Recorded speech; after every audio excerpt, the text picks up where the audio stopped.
తెలంగాణలో రిటైర్డ్ అయినటువంటి ఎంప్లాయీస్కు వాళ్ళకి కావాల్సినటువంటి రిటైర్మెంట్ బెనిఫిట్స్ ఏదైతే ఉంటుందో గ్రాటిట్యూడ్ అంటే ఇన్ని సంవత్సరాలు మాకు పని చేసినావు కాబట్టి నీకు కృతజ్ఞతతో ఇస్తాను ఈ డబ్బులతోటి మంచిగా ఆరోగ్యంగా ఉండేటట్టు హాస్పిటల్లో చూయించుకుంటూ గౌరవప్రదంగా బతకమని ఇచ్చేటటువంటిది. వాళ్ళకు లీవ్స్ ఉంటాయి. ఆ లీవ్స్ కూడా ఒక సంవత్సరం పాటు దాచుకుంటారు. వాటిని లీవ్స్ను ఒక నెల జీతంగా కన్వర్ట్ చేసుకుంటారు. ఈఎల్ ఎన్కాష్మెంట్ ఆ డబ్బులు. తర్వాత ఈరోజు పీఎఫ్ డబ్బులు, దాదాపు పీఎఫ్ డబ్బులు వాళ్ళ డబ్బులు వాళ్ళకి రావాలి. ఈ ప్రభుత్వం కూడా డబ్బులు లేవని చెప్పేసి ఈ మెస్సీ ఆటలకు ఆడోళ్ళ యొక్క అందాలను అంగాలను చూపించి వీటిని వాటి నుంచి డబ్బులు దండుకోవడానికని అందాల పోటీలు వద్దంటుంటే పెట్టి ఈ డబ్బులను వృధా చేసేందుకు ఈ పీఎఫ్ డబ్బుల్ని కూడా బ్యాంకులలో వేరే దగ్గర తెచ్చుకొని ఈ ప్రభుత్వాన్ని నడుపుకుంటున్నటువంటి రేవంత్ రెడ్డికి సిగ్గు లజ్జ ఈ మంత్రులకు కూడా లేదని మేము చెప్తున్నాం. ఎందుకంటే వాళ్ళు రిటైర్డ్ అయిన వాళ్ళు పైసలు వాళ్ళకి ఇవ్వకుండా నీకేం హక్కు ఉంది? వాళ్ళ డబ్బుల్ని నువ్వు దొంగిలిస్తున్నావు. బాజాప్తా పట్టపగలు దొంగతనం చేసిండు రేవంత్ రెడ్డి. వారి డబ్బుల గురించి వాళ్ళు ఏదైతే ఈ జనవరి 5వ తారీఖున అసెంబ్లీ ముట్టడి తలపెట్టిరో దానికి నిరుద్యోగుల మద్దతు సంపూర్ణంగా ఉంటుంది. ఈరోజు మేము ఎందుకు వాళ్ళకు మద్దతు ప్రకటిస్తున్నామంటే ఈరోజు 14,000 మంది రిటైర్డ్ అయినటువంటి వాళ్ళు ఉన్నారు. ఈరోజు 14,000 ఉద్యోగాలు కొత్తగా నోటిఫై కావాలి. ఈ నోటిఫై అయ్యి కొత్తగా ఉద్యోగాలు ఇవ్వాలి. ఇప్పటి వరకు 2 లక్షల ఉద్యోగాలు ఉన్నాయని చెప్పి 2 లక్షలలో కనీసం 12,000 ఉద్యోగాలు ఇవ్వలేదు. సరే 20,000 ఇచ్చినాం అనుకుందాం. 1,80,000 ఉద్యోగాలు ఎక్కడ పోయినాయి? ఈ 14,000 ఉద్యోగాలు ఎక్కడ పోయినాయి?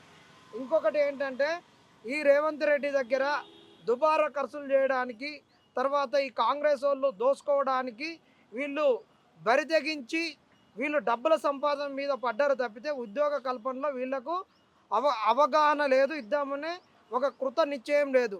అది ఎందుకు చెప్తున్నామంటే గత 4 రోజుల కిందటే జనరల్ అడ్మినిస్ట్రేషన్లో ఒక జీవో పాస్ కావడానికి సీఎం దగ్గరికి ఒక ఫైల్ మూవ్ అయింది. ఏంటో తెలుసా? మీరందరూ కూడా ఫిబ్రవరి నెలలో దాని వాస్తవ రూపంగా మీరందరూ చూడబోతున్నారు. ఈ తెలంగాణలో ఒక ఉద్యోగుల యొక్క రిటైర్మెంట్ వయసు అనేటటువంటిది ఇంకా 1 సంవత్సరం పెరగబోతుంది.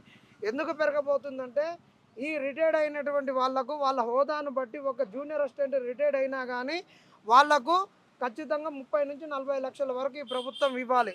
ఈరోజు వీళ్ళకి ఇవ్వాల్సిన డబ్బులు కావాలని చెప్పేసి కోర్టులో కేసేస్తే ఆ కోర్టులో కేసులో కూడా ఆర్డర్ కాపీ తీసుకొని రావడం జరిగింది. ఆర్డర్ కాపీని కూడా వీళ్ళు అసలు ఏమాత్రం ఇంప్లిమెంట్ చేయనటువంటి దౌర్భాగ్యులు వీళ్ళు.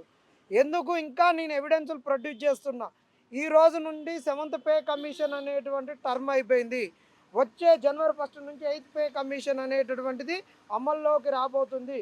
ఈరోజు బేసిక్ శాలరీ అనేటటువంటిది కనీసం 20,000 పైచిలకు వచ్చింది. ఇవాళ బేసిక్ శాలరీ మొన్న 8 నుంచి 14,000 ఉంటే ఇవాళ 8,000 వచ్చింది. 14,000 వచ్చింది. వాళ్లకు బేసిక్ అత్యంత తక్కువ ఉన్నాడు గ్రాస్గా 40,000 పైచిలకు డ్రా చేస్తాడు వచ్చే నెల నుంచి. ఈ రిటైర్డ్ అయినటువంటి వాళ్ళకు కూడా పే కమిషన్ ఏదైతే చెప్తుందో ఇవన్నీ కూడా వాళ్ళకు పెన్షన్లో యాడ్ అవుతాయి. వాళ్ళ పెన్షన్ కూడా పెరుగుద్ది. అంటే వీళ్ళ దగ్గర డబ్బులు ఇవ్వడానికి ఇవ్వరు కాబట్టి 1 ఇయర్ పెంచుతుండ అనేటటువంటిది ఇది ఒక ఎవిడెన్సు. వీళ్ళకు ఎట్టి పరిస్థితులలో రేవంత్ రెడ్డి ఇవ్వడు. మాకు ఉద్యోగాలు రావు. నిరుద్యోగులకు కూడా ఈ నుంచి ఇంకొక అంశం చెప్తున్నాను. మీరందరూ కూడా అనుకుంటున్నారు ఇగో సంక్రాంతికి తీపి కబురు ఉద్యోగాలు వస్తాయని మీరు అనుకుంటున్నారు. ఒక్కొక్కళ్ళు చెప్తున్నారు. జూన్ వరకు ఎట్టి పరిస్థితులలో నిరుద్యోగులకు ఉద్యోగాలు రావు. ఎందుకు రావంటే ఇక్కడ రిటైర్డ్ అయినటువంటి వాళ్ళ వయసు ఇంకో అయ్యే వయసు 1 సంవత్సరం పెంచుతున్నాడు. పే కమిషన్ పెంచినటువంటి జీతాలు ఇవ్వడానికి భారం అవుతుంది. వీళ్ళ కాడ డేటా లేదు. ఇంకొకటి రేపు మున్సిపాలిటీ ఎలక్షన్స్కు నోటిఫికేషన్ వస్తుంది. దాని తర్వాత ఎంపీటీసీ జెడ్పీటీసీలకు నోటిఫికేషన్ వస్తుంది. కాబట్టి ఈ సింబళ్ళ మీద వీళ్ళు గెలవాలి. కాబట్టి నిరుద్యోగులను మోసం చేయడానికి కొత్త బిచ్చగాళ్ళందరూ వాళ్ళు వీళ్ళు కాంగ్రెస్లో ఉన్నటువంటి సంక్రాంతికి గంగెట్లో వచ్చినట్టు ఈ నాయకులు అందరూ వచ్చి గంగెట్ల ఆడిపించేటువంటి కాడ ఎట్లా ముచ్చట్లు చెప్తారు అట్లా చెప్తారు. ఈ గంగెట్ల ముచ్చట్లు నమ్మొద్దు. నోటిఫికేషన్లు రావని చెప్తున్నాం. నిరుద్యోగులం ఖచ్చితంగా వీళ్లకు మద్దతుగా ఉంటాం. ఇంకా 6,000 మంది రిటైర్డ్ అయినటువంటి ఉద్యోగులను ఏ విధంగా కొనసాగిస్తారో ఇదంతా డేటా ఉంది. పక్కా డేటాతోటే మాట్లాడుతున్నాను.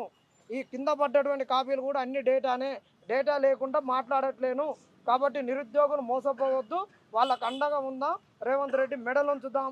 సంక్రాంతికి వీళ్ళను ఈ గంగెడ్ల ముచ్చట్లు ఎవరు నమ్మకని చెప్తున్నాం.